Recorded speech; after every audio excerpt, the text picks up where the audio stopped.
I just picked up this 10-inch bandsaw to handle all my curve cuts, and I was really happy to see something in here about addressing bandsaw drift during assembly, and it's something that I've known about for a while, and it's been extremely helpful in my experience, so I wanted to share it with y'all.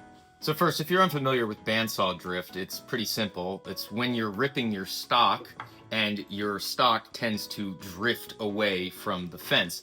This is usually because the fence is not parallel to the blade, so what'll happen is you'll push your stock through and then things will either bind up or you'll realize that you can't push it through and hold it against the fence at the same time. It just won't work. So a little side note here, there are a zillion ways to set up bandsaws. There are a bunch of people out there who have their own methods. There are a bunch of people who follow those methods with great success, and everyone has their own opinions on how to set up a bandsaw, and everyone has multiple ways to get success.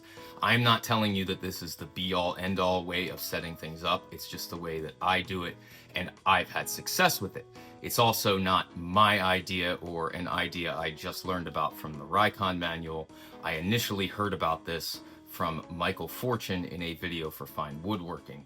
Michael Fortune, in my opinion, knows quite a bit about bandsaws, so when he talks about them, I listen. So with that being said, let's jump in.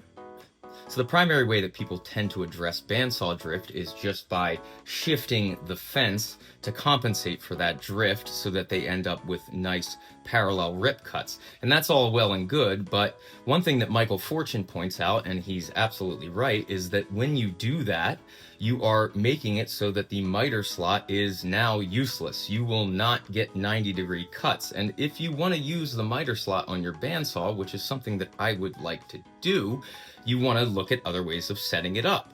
And the best way of doing that is just to make sure that the miter slot is parallel to this blade to begin with. Now, I'm not going to go over Michael Fortune's video here because he's much more experienced and smarter than I am, but the gist is when you put a table on a bandsaw or you get a bandsaw with a table already installed, there's a lot of play for that bandsaw on those trunnions.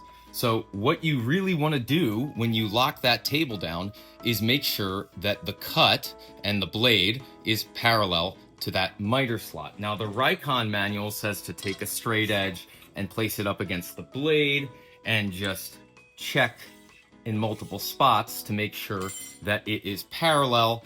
But Michael Fortune and I will be setting it up also by doing a test cut, by making sure that the fence is lined up with that miter slot, then moving it, making a test cut, and then adjusting the table accordingly. I cannot recommend that video enough.